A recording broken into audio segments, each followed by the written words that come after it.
एकदम खतरनाक वाट आहे. हां बरोबर.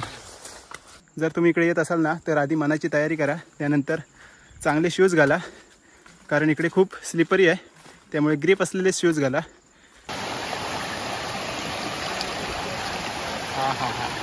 खाली पाऊस पडायला सुरुवात झाली आहे आणि आपण आता ढगांच्या लेवलला आहोत.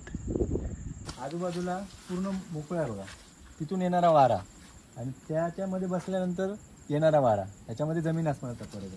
ते तुम्ही फक्त अनुभवू शकता. कारण कोल्हापूरचे जेवढे गड किल्ले आहेत त्याच्यापैकी सगळ्यात महत्त्वाचा म्हणजे रांगणा. सगळ्यांचे पाय गळ्यात आलेत. या तोफा बुरुजावरून खाली पडल्या होत्या.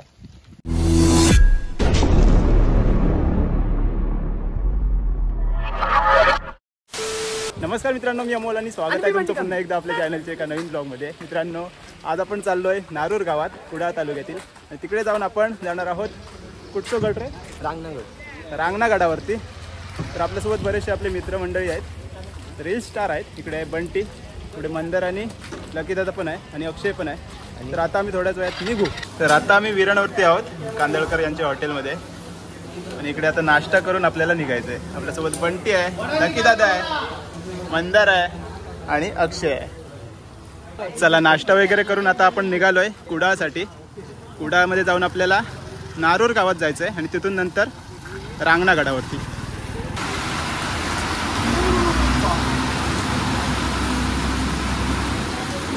चला, पाऊस सुरू झाला आहे आणि आता आम्ही निघतोय.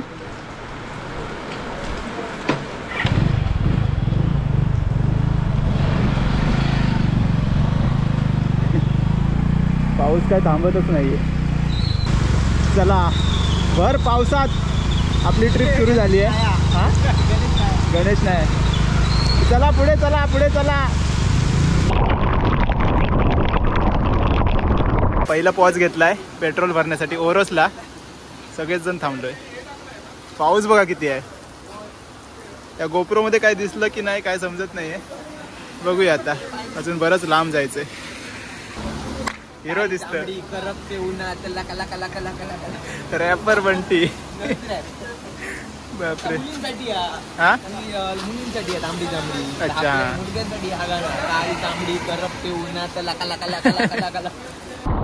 तर नारूर गावात पोहोचलोय. आता बघूया आपला स्टे कुठे आहे ते. आणि आपला स्टे आता कुठे आहे माहित नाही, त्या दादाला बोलवलंय. निसर्ग एक नंबर आहे.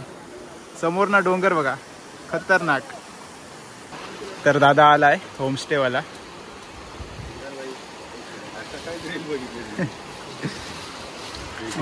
जय शिवराय.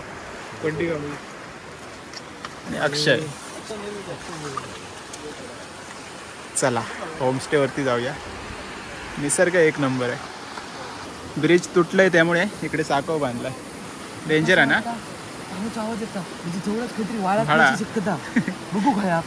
नदी आहे बघ, नदी आहे. हा, साकव. हे ब्रिज तुटलंय इथून, हे बघा इथून तुटलंय. हल्लू ये. चला घरी पोचलोय. मस्त घर आहे, माडी, मातीचं घर. वा, चला आतमध्ये जाऊया. तर घरी पोचलोय आणि वाड्याचं नाव काय? सरनोबत वाडा. आणि इकडे दादा आहेत, यांचा वाडा आहे. जय शिवराय. जय शिवराय. नाव कसं तुमचं? नंदकिशोर मुकुंद सरनोबत. ओके. आणि या वाड्यामध्ये तुम्ही होमस्टे चालवता का? हो हो. ओके, म्हणजे कोणाला यायचं असेल तर येऊ शकता. हो, येऊ शकता. लोकेशन काय आहे नक्की इकडे? नारूर सरनोबतवाडी. नारूर सरनोबतवाडी. कुडाळ तालुका. ओके. नंबर सांगा. हां, कॉन्टॅक्ट नंबर सांगून ठेवा. 9405616696. ओके, तर कॉन्टॅक्ट करून तुम्ही इकडे येऊ शकता. हो. तुम्हाला आता घर दाखवतो. खूप सुंदर असं घर आहे, जुन्या काळातलं वाटतंय ना. तलवारी आणि मातीचं घर आहे. सारे उरले. ही जुनी पद्धत आहे. हां, ही जुनी पद्धत आहे. पताका एकदम भारी वाटतं. मस्त वाटतं. हो, सारवलेलं घर मातीच्या भिंती. स्पेशली आम्ही गणपतीत जातो. हां बरोबर. आतमधून घर दाखवतो. हे बघा मस्तच पेंटिंग. बंटी कांबळी. इकडे किचन जुन्या काळातला. हा बघा आई आहेत. आणि इकडे वरती माडी आहे. तिकडे पण जाऊया आपण. मस्तच वाटतंय. चला वरती जाऊन बघूया वरती काय.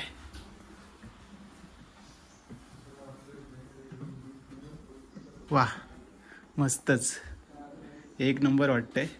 जुन्या काळात गेल्यासारखं वाटतंय. या साईडला पण ही बघा जागा आहे मस्तच. आणि रात्री आपण इकडेच स्टे करणार आहोत त्यामुळे खूप मजा येणार आहे. आणि या साईडला निसर्ग बघा. वा. तर आता आपल्याला रांगणागडावरती जायचं आहे. 1 तास लागणार आहे. बघूया आता किती पुढे काय काय आपल्याला बघायला मिळतंय ते. चला. जय शिवराय मित्रो, नमस्कार. माझं नाव नंदकिशोर मुकुंद सरनोबत. छत्रपती शिवाजी महाराजांच्या पदस्पर्शाने पावन झालेला रांगणा किल्ला आणि या रांगणा किल्ल्याची पायथ्याशी असलेलं निसर्ग समृद्ध असं नारूर गाव. आणि या नारूर गावामध्ये आमचा हा सरनोबत वाडा. इथे मी आपलं सहर्ष स्वागत करतो. आज आपला स्टे इथे आहे आणि आता आपण रांगणागडाची सफर करण्यासाठी जात आहोत.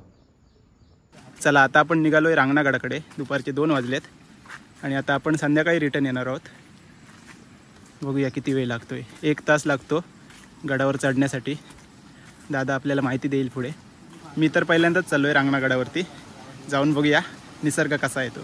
व्हिडिओ बरेच बघितले आहेत पण तिकडे जाऊन बघण्याची जी मजा आहे ना ती वेगळीच असते.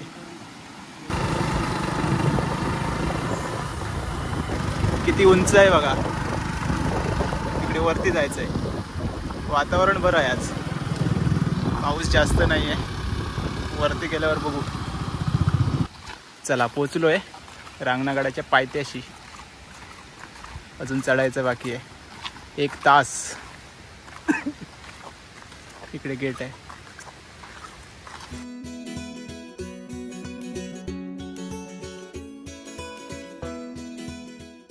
मित्रो नमस्कार. माझं नाव नंदकिशोर मुकुंद सरनोबत आणि रांगणागडाच्या पायथ्याशी आज आपण आलो आहे.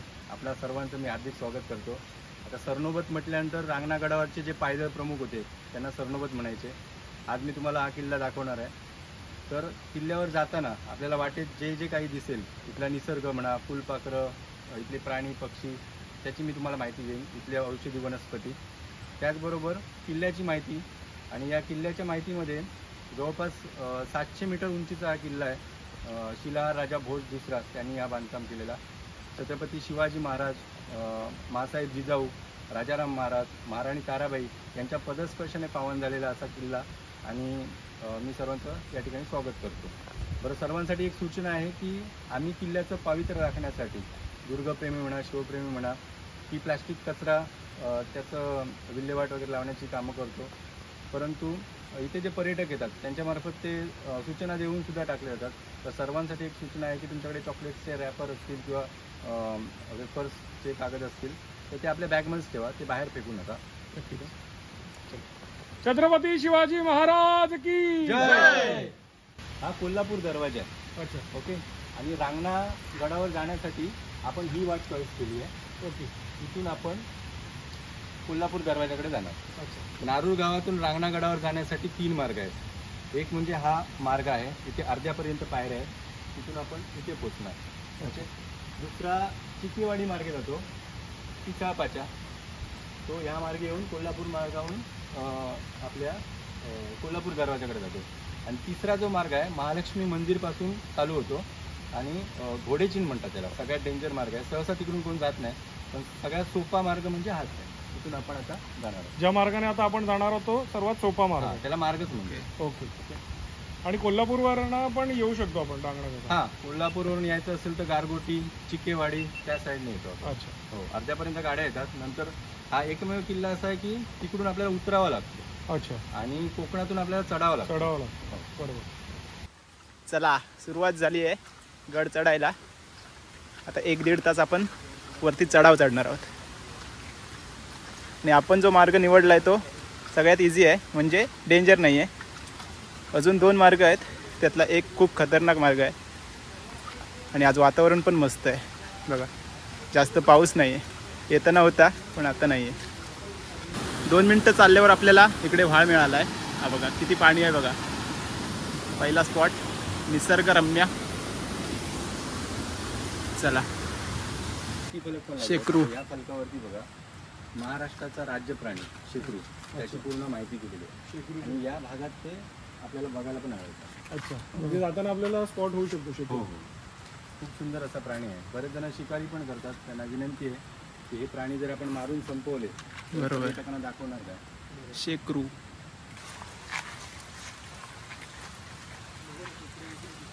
तर रांगणागडावर गेल्यानंतर आपल्याला हे सगळे स्पॉट पाहायला मिळतील. ओके त्याच्यामध्ये पहिला जो आहे तो कोल्हापूर दरवाजा. ओके. ओके. त्याच्यानंतर दिसतोय तो राज दरबार. हो. आणि खाली आहे गणेश मंदिर. आणि ही माची आहे. अच्छा. ओके. आणि तो निंबाळकर वाडा. हे सगळे स्पॉट आपल्याला कव्हर करायचे होते. बरं, रांगणागडावर जाणाऱ्या पायवाटेने आपण चालतोय आणि या ठिकाणी बरीच फुलपाखरं आपल्याला दिसली. त्याच्यापैकी सगळ्यात मोठं जे फुलपाखरू होतं ब्ल्यू आणि ब्लॅक कलर मिक्स होतं ते महाराष्ट्राचं राज्य फुलपाखरू आहे आणि त्याचं नाव आहे ब्लू मॉर्बन. मोठ्या प्रमाणात इथे आढळतं. खेकडा दिसला यांना. कुर्ली स्पेशलिस्ट. या. हे खेकडा मैंने पकडा. कुठली आहे ही? बाळ्या पट्ट्याची कुर्ली. तर ही बाळ्या पट्ट्याची कुर्ली आहे. दाखव पुढे, त्याचं पाठ दाखव. त्याच्यावर हे मार्क असतात का? हे तो आपण रात्री पकडायला जाणार आहोत. हा, त्याचा वेगळा कार्यक्रम. चला. या सोड दो. डोंगर भागातले जे खेकडे आहेत ना हा. ते सगळ्यात स्ट्रॉंग आणि सगळ्यात टेस्टी असतात. अच्छा. ते शेळीतले जे आपण पकडल्यावरच खेकडे पकडतो त्याची टेस्ट वेगळी. बरोबर. आणि हे डोंगर भागातले एकदम प्युअर. खाणं पिणं शुद्ध. आणि ताकद पण भरपूर आहे. ताकद असते त्याची. आपले कुर्ले पकडतो ना त्याच्या ताकद भरपूर आहे. पकडल्या समज. चला. पोलिसांच्या जवळ जे शस्त्र असतं लाठी, बरं, ती लाठी ह्या झाडाची असते. अच्छा. त्याला वेताचं झाड म्हणतात. ओके. वेताची काठी. हो हो. आणि बांबू मधला तो एक प्रकार आहे. भरपूर लवचिक असते, सहसा तुटत नाही. पायऱ्या संपल्यात आता. आता आपल्याला अशा रोडने प्रवास करावा लागणार आहे. बरं, आता मशरूम सगळ्यांना माहिती असतील. तर मशरूमचे जवळपास 7-8 प्रकार आहेत. त्याच्यामध्ये काही खाण्यासारखे आहेत, काही विषारी आहेत. त्याच्यामध्ये आपण बटर मशरूम किंवा जो शृंगार येतो एकदम छोटी छोटी मशरूम असतात आणि खूप पौष्टिक असतात. आणि ही जी मशरूम आहेत ना, तर ह्या मशरूमचं काम काय असेल, जेव्हा सगळीकडे पाणी संपतं डोंगरातलं तेव्हा इथल्या प्राण्यांना, पक्ष्यांना, इथले साप असतील त्यांना पाणी कुठून मिळणार. तर ह्याच्यामध्ये जे बाष्प जमा होतं ना त्याच्यातलं पाणी पिऊन इथले प्राणी पक्षी आपला गुजारा चालवत असतात. छोटे छोटे धबधबे आणि सुंदर असा निसर्ग. चालून चालून दमलोय आणि इकडे आता हे झऱ्याचं पाणी पितोय.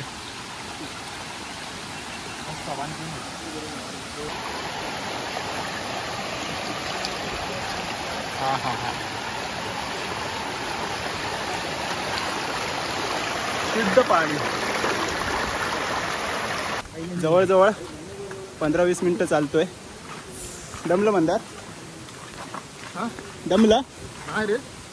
अजून कोण दमले नाही. मस्तपैकी झऱ्याचं पाणी पिऊन आता पुढे निघालोय. बघूया अजून किती वेळ लागतोय. चलो. व्हाईट स्पॉट दिसत आहेत ना, हे निसर्गाचे इंडिकेटर्स आहेत. म्हणजे इथलं वातावरण एकदम प्युअर आहे, शुद्ध आहे असं आपण समजू शकतो. अजून खडी चढाई बाकी आहे.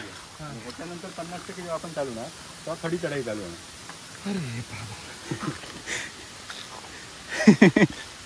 घामाघूम झाले सगळे. मगाचपासून सांगत होते तेवढी एनर्जी आपण नाही होती. अजून बरंच जायचंय. पण थोड्या वेळ थांबल्यानंतर मजा येते. आता वरती बघा, तो मुंग्यांचा घरटा आहे. आता भर पावसात तो घरटा आहे, त्याच्यामध्ये थेंबर सुद्धा पाणी जात नाही. एरवी आपण स्लॅबची घरं जेव्हा बांधतो ना, दुसऱ्या वर्षापासून त्याच्यामध्ये पाणी टिपकायला चालू होतं. मग आपल्याला वरती छप्पर करायला लागतं. पण त्यांची कारिगिरी अशी आहे की एक थेंब सुद्धा पाणी आतमध्ये जाणार नाही. दुसरी एक महत्त्वाची गोष्ट, पावसामध्ये त्यांना बाहेर पडायला मिळत नाही सहसा. हां, तर एक पक्षी असा प्रकारचा आहे की त्यालाच फक्त ते आतमध्ये एंटर करू देतात. एरवी तुम्ही जर बोट त्याच्यामध्ये हात घातला तर तुम्हाला लगेच ते चावणार. मग त्यालाच का राहू देत असतील. तर निसर्गामध्ये जी शिकार करतो तो पक्षी आणि आपल्या पिल्लांना जेव्हा खायला घालतो तेव्हा त्याचा थोडा अंश त्या घरट्यामध्ये पडतो. मग त्याच्यावरती त्यांचा गुजारा चालू असतो. सगळेजण दमलेत. जमले की दादाने खजूर आणलेत. खजूर नाही, खारी. थोडासा ब्रेक घेऊन परत चालायचंय. बरं, आता तुम्ही सगळेजण थकलाय, दमलाय, ओके. आणि जेव्हा असे ट्रेकर्स येतात, जेव्हा पर्यटक येतात, तेव्हा त्यांना पण म्हणजे चालायची जर सवय नसेल तर ते दमतात. मग त्यांना परत वरती जर न्यायचं असेल तर काही प्रेरणादायी कविता असतात, काही डायलॉग असतात, काही गाणी असतात, ते बोलत बोलत आम्ही जातो. त्याच्यापैकी एक कविता आहे. आता रांगणागड चढणं हे आपले ध्येय आहे, त्याच्याविषयी ती कविता आहे की ध्येय माझे सूर्य, की ध्येय माझे सूर्य आणि वाट आहे प्रकाशाची, वेग माझा वायूचा आणि उर्मी आहे तारुण्याची, उदासीनता आणि नैराश्य तर केव्हाच मागे टाकले, उत्साह आणि चैतन्य आता सोबती माझ्या झाले, मार्गात येईल माझ्या जो संपलाच तो पाहिजे, मग काळ आला जरी तेव्हा मागे नाही हटायचे, वाटेवर प्रगतीच्या या काळोख कोटेच नाही, संपली प्रतीक्षा आता, मार्ग माझा दूर नाही, मार्ग माझा दूर नाही. छत्रपती शिवाजी महाराज की जय जय भवानी, जय शिवाजी. नमः पार्वती पते, हर हर हर महादेव. चला खरोखरच आता ताकद दिल्यासारखी वाटतं. चला बाबा, अजून बराच चालायचा. वरती जाण्यासाठी अजून आपल्याला अर्धा तास तरी लागेल. बापरे, आता खडी चढाई चालू आहे. खडी चढाई. सरळ. अक्षय तिकडे पोचलाय तो बघा समोर, जिकडे सेल्फी पॉइंट आहे. आपण पण जाऊया.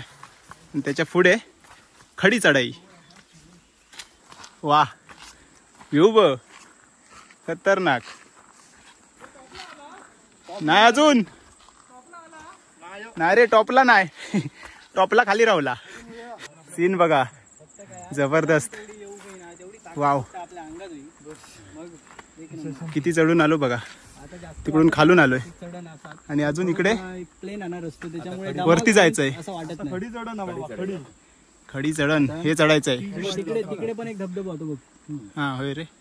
आता आपण रांगणागडापासून फक्त 15 मिनिटाच्या अंतरावर समोर आपल्याला रांगणा दिसतोय, ओके. आणि त्या साईडला जर तुम्ही बघाल ना, थोडा पोपटी झालेला भाग तो, तिथून असा उंच गेलेला कडा, ती पिसाळ पाच्याची वाट आहे, ओके. आणि वरच्या साईडला चिकेवाडी, शॉर्टकट जाण्यासाठी ती वाट आहे. इथून सगळा व्ह्यू चांगला दिसतो, इथून फोटो चांगले येतात, म्हणून आम्ही सेल्फी पॉईंट म्हणतो. हा, आपण काळजी घेऊ सगळ्यांनी. कोणी उतारा एकदम. या पॉइंट वरती 15 मिनिटं थांबलोय. ड्रोन शॉट घेतोय लकी दादा. एक नंबर वाटतंय. चला आता याच्या पुढे आपल्याला खडी चढण भेटणार आहे. असं चढायचं. सगळ्यांचे पाय गळ्यात आलेत. चला आता इथून तीव्र चढाव आहे.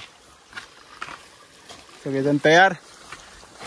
चला बघूया. 10 मिनिटं अजून चालायचंय, म्हणजे चढायचंय. एकदम खतरनाक वाट आहे.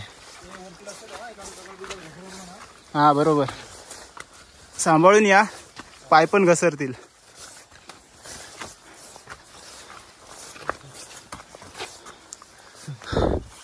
चला, थोडं वर गेल्यावर स्वर्गात पोचतील. थोडं खाली गेलं, खाली पण स्वर्गात पोचतील. वरती गेलो तरी स्वर्गात. सीन बघा, एक नंबर. अजून फक्त 5 मिनिटं बाकी. जवळजवळ 2 तास चालतोय. सगळी माहिती घेत घेत चालतोय आणि फायनली आता पोचू. जर तुम्ही इकडे येत असाल ना, तर आधी मनाची तयारी करा. त्यानंतर चांगले शूज घाला, कारण इकडे खूप स्लिपरी आहे. त्यामुळे ग्रीप असलेले शूज घाला आणि तयारी ठेवा चालण्याची, चढण्याची. पाणी वगैरे घेऊन या. आता थोड्याच वेळात आपण वरती पोचू आणि वरून तुम्हाला सुंदर असे नजारे दाखवतो. तर मित्रांनो, फायनली आपण गडावरती आता पोचलोय.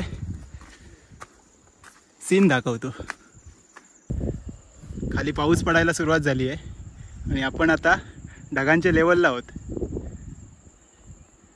एक नंबर वाटतंय. आता रांगणागडावरील कोल्हापूर दरवाजापाशी आपण आलोय, ओके आणि ज्या जर पायऱ्या तुम्ही बघितल्या ना, तर याची साईज वेगवेगळी आहे. ओके. कुठली उंच आहे, कुठली सकल आहे. त्याचं कारण काय आहे की हे एक युद्धशास्त्र आहे. अच्छा. आता ते काय आहे ते पुढच्या मेन दरवाजाला जाऊन मी सांगतो तुम्हाला. ओके. ओके. चला. आपण आता कोल्हापूर दरवाजाच्या पाशी आलो आणि हा दरवाजा थोडी पडझड झाली याची, पण इतर जे बांधकाम आहे ते सुस्थितीत आहे. आणि बघू शकता हे बेसॉल्ट दगड आहेत आणि वर्षानुवर्षे हे टिकले. बेसॉल्ट दगडाची ती खासियत आहे. आणि आता आपण जे खालून आलो ना, बरोबर समोर कोल्हापूर चिकेवाडी, तिकडून येणारी कोल्हापूरची वाट आहे. आणि आता आपण जे बघितल्या पायऱ्या अनइवन होत्या, त्याच्यानंतर वरच्या साईडला बघितलं तर पूर्ण तटबंदी आहे. इथे समोर चिलखती बुरुज आहे. युद्धशास्त्राच्या दृष्टीने साजेशा अशा या प्रकाराला रणमंडल असं म्हणतात. म्हणजे खालून जर दुश्मन आला तर त्याला मारणं सोपं जावं, किंवा तोफांचा मारा जर केला तर डायरेक्टली दरवाजावरती त्याचा मारा बसू नये, म्हणून हा चिलखती बुरुज. कोल्हापूर दरवाजाच्या बरोबर समोर आपण आलो आहे आणि बाजूला तुम्ही बघत असाल तर पहारेकरांच्या टेकड्या, म्हणजे पहारेकरांना राहण्यासाठी छोटी छोटी घरं बांधलेली होती. त्याच्यानंतर काही ठिकाणी घोडे बांधण्यासाठी सुद्धा जागा असायची. काही ठिकाणी दिंडी दरवाजा असायचा. आता दिंडी दरवाजा म्हणजे काय, की मेन दरवाजा जर बंद झाला, पूर्वी नियम होता की सूर्यास्त झाल्यानंतर गडाचे दरवाजे बंद केले जायचे. त्याच्यानंतर हिरकणीचा जो विषय आहे तो आपल्याला माहिती आहे. तर दिंडी दरवाजा त्याच्यासाठी की महत्त्वाची माणसं जर आतमध्ये गुप्तहेर यायचे असतील तर दिंडी दरवाजामधून यायचे किंवा भुयारा मार्गे यायचे. आता हे भुयार कुठे आहे ते आपण पुढे जाऊन बघूया. पुन्हा गडावरील सगळ्यात मोठ्या तोफा या ठिकाणी आपल्याला पाहायला मिळतात. या तोफा बुरुजावरून खाली पडल्या होत्या आणि आपले जे शिवप्रेमी ग्रुप आहे, त्रिवेणी रांगणा ग्रुप, बोरवडे बेदरी, त्यांनी अक्षरशः मेहनत करून या तोफा वरती आणल्यात. खरं तर त्यांचे धन्यवाद. आणि जेवढे शिवप्रेमी या गडकिल्ल्यांच्या संवर्धनासाठी काम करतायत, आम्ही खूप त्यांना धन्यवाद देतो. आई भवानी त्यांना अशी शक्ती देऊ दे असं मी देवाचरणी प्रार्थना करतो. तर कोल्हापूर दरवाजाच्या बरोबर बाजूला हा तलाव आहे छोटा. रांगणागडावरती बरेच पाण्याचे साठे आहेत, त्याच्यापैकी हा एक आहे. आता जर तुम्ही रायगडावर कधी गेला असाल तर रायगडाच्या मुख्य दरवाजाच्या वरती 3 तलाव आहेत. राजांनी पाण्याची व्यवस्था पण केली आहे, पण पाण्याचा शस्त्र म्हणून वापरण्यासाठी तलाव बांधले. ते कसे काय, जर समजा गनिम रायगडावरती चढून आलाच, येऊ शकत नाही तेवढा तो अभेद्य आहे, पण समजा आलाच तर पाण्याच्या टाक्यांना सुरुंग लावायचा आणि टाकी उडवायची की येणारे जे पाणी आहे ना ते पूर्ण त्या मार्गातून जाईल आणि आलेला गनिम पाण्यासकट खाली जाईल. म्हणजे गनिमी काव्याचं एक टेक्निक आहे, ते राजांकडून आपल्याला शिकायला मिळतं. कसलं खोल आहे बघा, बापरे. रांगणागडाच्या डाव्या साईडला आपण जर बघितलं ना तर हे पालीचं खोर आहे. आणि छत्रपती शिवाजी महाराजांनी मराठा साम्राज्य उभं करण्यासाठी सह्याद्री का चॉईस केली असेल त्याचं जिवंत उदाहरण आपल्याला हे सगळे पर्वतरांगा बघल्यानंतर समजतं. ते खाली पडण्याचं कारण म्हणजे काय होतं असं? आता कसं होतं, जेव्हा संस्थानं खालसा केली गेली, इंग्रज राजवट जेव्हा आली ना, तेव्हा त्यांनी काय केलं, मराठ्यांची सगळ्यात मोठी ताकद कुठे आहे तर ती गड किल्ल्यामध्ये. एकदा जर मराठ्यांनी बंड केलं आणि ते गड किल्ल्यांमध्ये जाऊन लपले तर आपल्याला परत सत्ता मिळवणं खूप मुश्किल होईल. म्हणून त्यांनी काय केलं की आपली संस्कृतीची नासधूस करायला चालू केली. मग त्यांनी गड किल्ले पाडायला सुरुवात केली. त्याच्यानंतर वरती तोफा होत्या त्या उठून दिल्या. त्या 2 तोफा खाली पालेच्या खोऱ्यामध्ये पडलेल्या होत्या, त्याच त्रिवेणी ग्रुपने वरती आणल्या. वरती आणताना इथून डायरेक्टली वरती घेऊ शकत नाही, मग त्यांनी काय केलं, पालीच्या खोऱ्यात नेल्या. तिकडून त्या कोल्हापूर मार्गे फिरवून त्यांना सजून वगैरे चाका लावून मस्तपैकी सेटअप केलं. धोका बघा, ढग. स्वराज्यामध्ये जे लोक गुन्हे करायचे त्यांना वेगवेगळ्या शिक्षा फरमावल्या जायच्या. तर त्याच्यापैकी एक शिक्षा म्हणजे कडेलोट. आणि रांगणागडावर जो कडेलोट आहे तो इथून आपल्याला दिसतोय समोर बघा. त्या पॉइंटला आपण जाऊन येऊया. आणि आपल्या मागे ज्या पायऱ्या दिसतात त्या काय? हां, हे माचीवरती जाण्यासाठी पायऱ्या आहे. अच्छा. हां, वरती जो बुरुज आहे ना ओके, त्याच्यावरती. तर तिकडे वर जाऊ शकतो आपण? हां, जाऊ शकतो. फक्त बांधकाम जुनं आहे त्याच्यामुळे एकदम कडेला नका जाऊ. चला तर आता आपण भुयारी मार्ग बघायला चाललोय. रांगणागडावरचा भुयारी मार्ग आहे, त्या ठिकाणी आपण आलो. आणि याचं बांधकाम एकदम सुस्थितीत आहे, फक्त आतमध्ये पडझड झाली आहे. मधल्या काळात कसं झालेलं की गुरं आतमध्ये जायची आणि नंतर ती रिटर्न त्यांना यायला मिळायचं नाही, त्याच्यामुळे इथल्याच लोकांनी ते बंद केलेलं. आता ते ओपन केलेलं आहे, परंतु त्या साईडला पूर्ण बांधकाम कोसळलं ते. तर बऱ्याच जणांचा समज होता की हे भुयार जातं कुठे नेमकं. कोण म्हणायचं सिंधुदुर्ग किल्ल्यावर जातं, कोण म्हणायचं की मनोहर मनसंतोष गडावर जातं, तर कोणाचं मत होतं की हे नारूर गावामध्ये जातं. तर आमचे एक शिवप्रेमी मित्र आहेत, त्यांनी त्याचा शोध लावला. ते सगळं साहित्य घेऊन आतमध्ये गेले आणि त्यांनी बघितलं की ह्या नारूल साईडचा जो खालचा कडा आहे त्या ठिकाणी ते भुयार ओपन होतं. जेव्हा आता रांगणागडावरती सगळ्यात जास्त लढाया झाल्या, सगळ्यात जास्त आक्रमण झाले, का झालं असेल?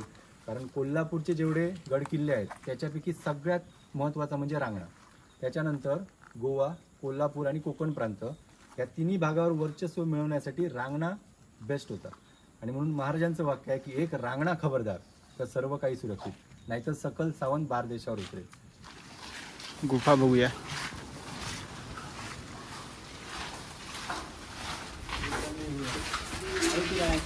वा,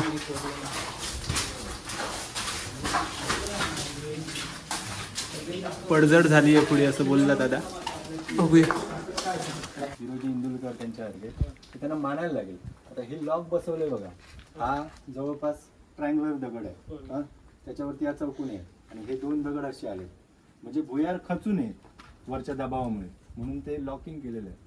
आणि हे दगड पण एवढे मोठे आहेत ना की आपण किती जण आलो? 6 जण मिळून एक दगड उचलू शकत नाही, हलवू शकत नाही. मग पूर्ण तटबंदी कशी काय बांधली असेल? हां. आता रांगणागडावर ज्या वाटेने आपण आलोय त्या वाटेवरती वॉच ठेवण्यासाठी काही ठिकाण असायची, त्याच्यापैकी हे एक आहे. कदाचित इथून तोफ डागण्यासाठी ही जागा असेल. मला हे स्पेशल का वाटतं? कारण आजूबाजूला पूर्ण मोकळं आहे बघा, तिथून येणारा वारा आणि त्याच्यामध्ये बसल्यानंतर येणारा वारा, याच्यामध्ये जमीन आसमानाचा फरक आहे. ते तुम्ही फक्त अनुभवू शकता. अरे हा, लगेच जाणवतं. आणि ज्या सेल्फी पॉईंटला आपण फोटो काढलेले ना हा. तो तिथून दिसतोय बघा. ओके.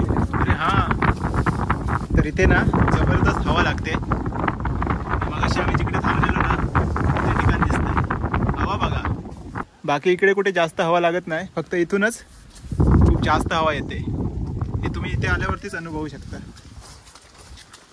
चला आता लवकर जाऊया कारण वेळ खूप कमी आहे. चला, फक्त अर्धा तास आहे आपल्याकडे कारण लवकरच आता काळोख पडेल. बघूया किती ठिकाणं आपल्याला बघायला मिळत आहेत. ती सगळं काही दाखवायला मिळणार नाही कारण खूप मोठं आहे रांगणागड. गडावरती जेवढी पाण्याची ठिकाणं आहेत त्याच्यापैकी सर्वात महत्त्वाचं हे एक ठिकाण आहे. ही घोडेबाव आहे. त्या अगोदर घोडे याच्यामध्ये उतरून पाणी पिऊ शकत होते. आणि गडावरती सगळ्यात स्वच्छ जर पाणी तुम्हाला हवं असेल तर ह्या विहिरीचं मिळतं आपल्याला. आता जेव्हा तुम्ही मे महिन्यात कधी आलात आणि पाण्याचा साठा सगळीकडचा संपलेला असतो, फक्त बारमाही तलाव जो रांगणाई मंदिरच्या बाजूला आहे आणि ही घोडेबाव याच्यामध्ये तुम्हाला पाणी मिळू शकतं. तर हा जो दरवाजा आहे तो निंबाळकर वाड्याचा दरवाजा आहे आणि त्याच्याबरोबर समोरच ही घोडेबाव आहे. आणि इथे आपण बघू शकतो हा शिलालेख लिहिलेला आहे. म्हणजे गड किल्ल्यांवरती सगळ्यात महत्त्वाची जर काय माहिती असेल, महत्त्वाची काय नोंद असेल तर ती कागदात जर लिहून ठेवली तर ती नष्ट होऊन जाईल कालांतराने, म्हणून ती दगडावरती लिहून ठेवली जायची. रायगडावरच आपण जर गेलो ना तर रायगडाच्या एका दरवाज्यावरती लिहिलेलं आहे यावश चंद्र दिवा करो, म्हणजे जोपर्यंत चंद्र सूर्य आहेत तोपर्यंत रायगडावरचा दगड आणि दगड शाबूत राहील. छत्रपती शिवाजी महाराज की जय.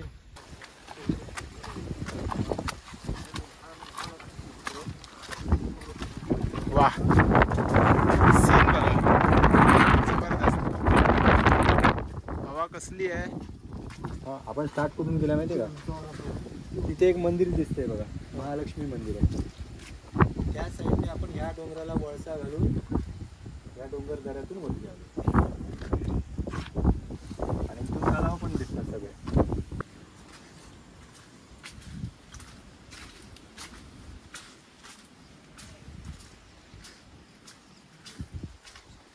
छत्रपती शिवाजी महाराजांनी 6,000 होण खर्च करून रांगणा किल्ल्याची दुरुस्ती केल्याचं इतिहासामध्ये नोंद आहे. तर हा जो आपण बघतो हा बारमाही तलाव आहे. रांगणागडावरती पाण्याचं सगळ्यात मोठं ठिकाण जर कोणतं असेल तर बारमाही तलाव. आणि याला बारमाही का म्हणतात? कारण याच्यामध्ये 12ही महिने पाणी असतं. खाली गावामध्ये पाणी विहीर पूर्ण सुकून जाते, पण इथे तलावामध्ये पाणी तुम्हाला सापडणार.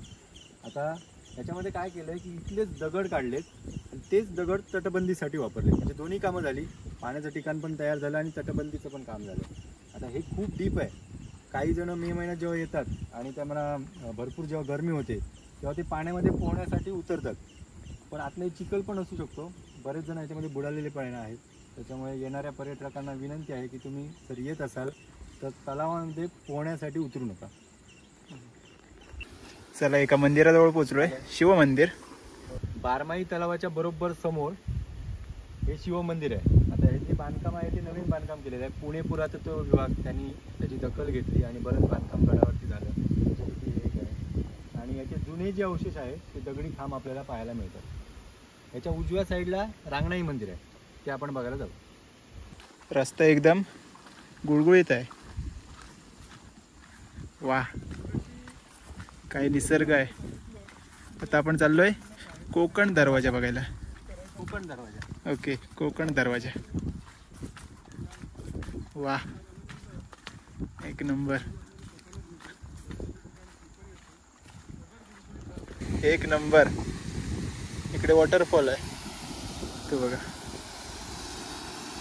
धबधबा कोणाला बघू तुला? एक नंबर.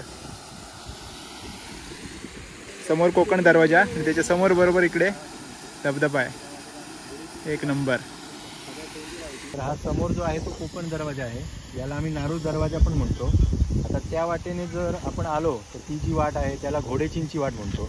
आणि घोडेचिंची वाट ही डेंजर आहे. त्या ठिकाणी चकवा पण आहे. जर तुम्हाला त्या वाटेने यायचं असेल तर गाईड सोबतच यायचं. संध्याकाळचे 6:15 वाजलेत आणि बरीचशी ठिकाणं आपण बघितली, बरीचशी बाकी आहेत. व्यवस्थित जाऊ शकतो. आणि आता अजून एक ठिकाण बघायचं आहे, त्यानंतर आपण खाली उतरू. कसलं धुकं आहे बघा, जबरदस्त.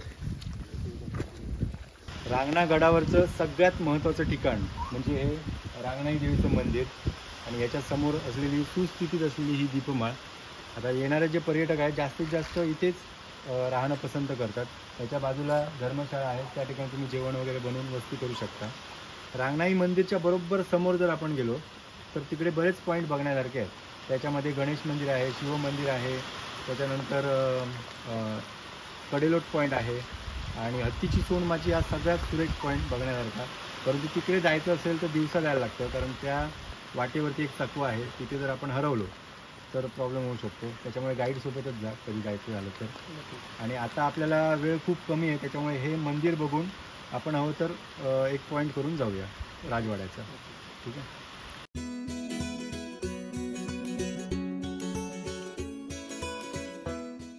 अजून एका पॉईंटवर आलोय, हा राज दरबार आहे. राज दरबार. हा जो पॉईंट आहे तो राज दरबार आहे. बरं, आता या ठिकाणी आपण बघू शकतो पूर्ण जे बांधकाम आहे ना ते खाली आहे ते काळीचार दगडाचं आहे आणि वरती चिरेबंदी बांधकाम आहे. महत्त्वाचे निर्णय काय घ्यायचे असतील तर राज दरबारात ते घेतले जायचे. छत्रपती राजाराम महाराजांचा राज्याभिषेक या दरबारात झाला असं म्हणतात. त्याच्यानंतर रायगडावरती जर तुम्ही कधी गेलात तर कागद जरी फाडला तरी सिंहासनापर्यंत ऐकू जाईल असा आवाज यायचा. मग ते बांधकामशास्त्र पण तसं केलेलं होतं की जेव्हा आपण एकमेकाला सांगत एखादी गोष्ट पसरवतो ती राजाच्या कानापर्यंत जाईपर्यंत वेगळा काहीतरी अर्थ निघतो त्याचा. बरं, त्याच्यासाठी जो कोण आहे समोर उभा त्याचा आवाज क्लिअरली आपल्याला ऐकू येईल याच्यासाठी ती सिस्टीम केलेली होती. म्हणजे एवढं टेक्निक राजांनी केलेलं होतं तेव्हा.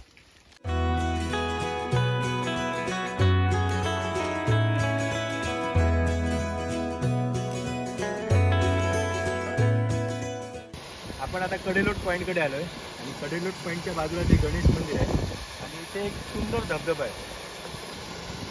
आणि रांगणाई मंदिरच्या खाली एक आहे. दोन धबधबे एकदम निसर्गरम्य आहेत. म्हणजे पूर्ण किल्ल्यावर 2 धबधबे आहेत. हां, पण तिथे पर्यटकांनी जाऊ नये. नाही गेलं तरी चालेल. त्या साईडला सेफ आहे. हो हो, दोन्हीकडे इथे पण. कडेलोट पॉइंट एकदम डीप आहे. आता आम्ही आलो आहोत कडेलोट पॉईंटकडे आणि हा आजचा आपला शेवटचा पॉईंट, कारण काळोख पडत आलेला आहे, त्याच्या पुढे आपण जाऊ शकत नाही. तर समोर जो दिसतोय तो कडेलोट पॉईंट आहे. स्वराज्याच्या कारभारामध्ये ज्या शिक्षा फरमावल्या जायच्या त्याच्यापैकी एक शिक्षा म्हणजे कडेलोट. हातपाय बांधून खाली फेकून द्यायचे. त्या कडेलोटाच्या खाली थोडे कप्पे बनलेले आहेत, त्याच्यामध्ये मधमाशांच्या पोळ्या असायच्या. ते काढण्यासाठी बरेच लोक पाळणा लावून खाली उतरायचे. मध्ये एक इन्सिडेंट झाला की दोरी ती कातरली, लोक खाली पडून ते मेले. तेव्हापासून आता कोण काढायला जात नाही. मित्र आजचा ट्रेकिंगचा जो विषय होता तो आता इथे आपण थांबवतो. इथून आपण परतीच्या प्रवासाला लागणार. त्याच्या पुढे पण बरेच पॉईंट आहेत गडावर बघण्यासारखे. खरं तर पूर्ण गड जर बघायचा असेल तर 2 दिवस लागतात आपल्याला.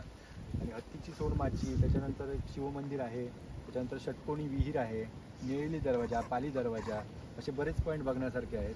ते आपण नेक्स्ट टाइम जर तुम्ही कधी आलात तर ते आपण कव्हर करूया. आता आपण निघतो इथून.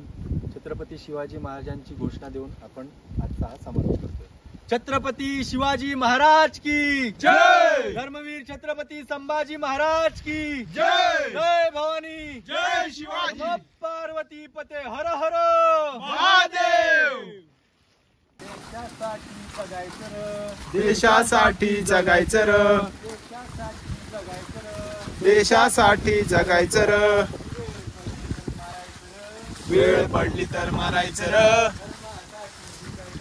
धर्मासाठी झिजायचं र,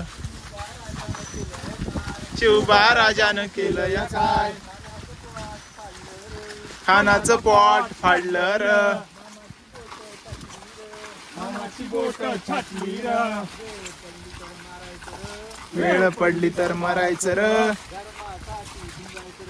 धर्मासाठी झुंजायचं र. जय!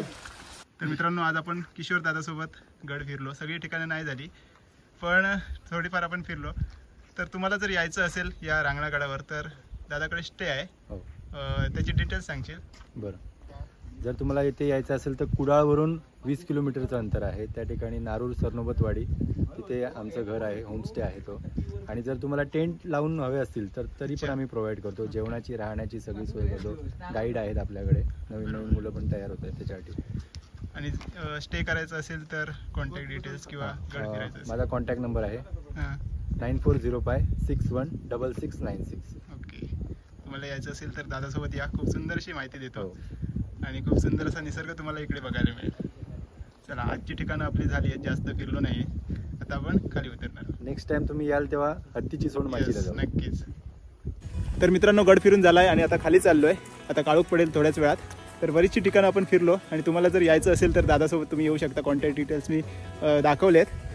तर आजच्या व्हिडिओमध्ये फक्त एवढंच. आजचा व्हिडिओ तुम्हाला कसा वाटला नक्की कमेंट्समध्ये सांगा. चॅनलवरती नवीन असाल तर प्लीज चॅनलला सबस्क्राईब करा. तर चला, भेटूया आता लवकरच एका नवीन ब्लॉगमध्ये. तोपर्यंत बाय बाय, टेक केअर, काळजी घ्या.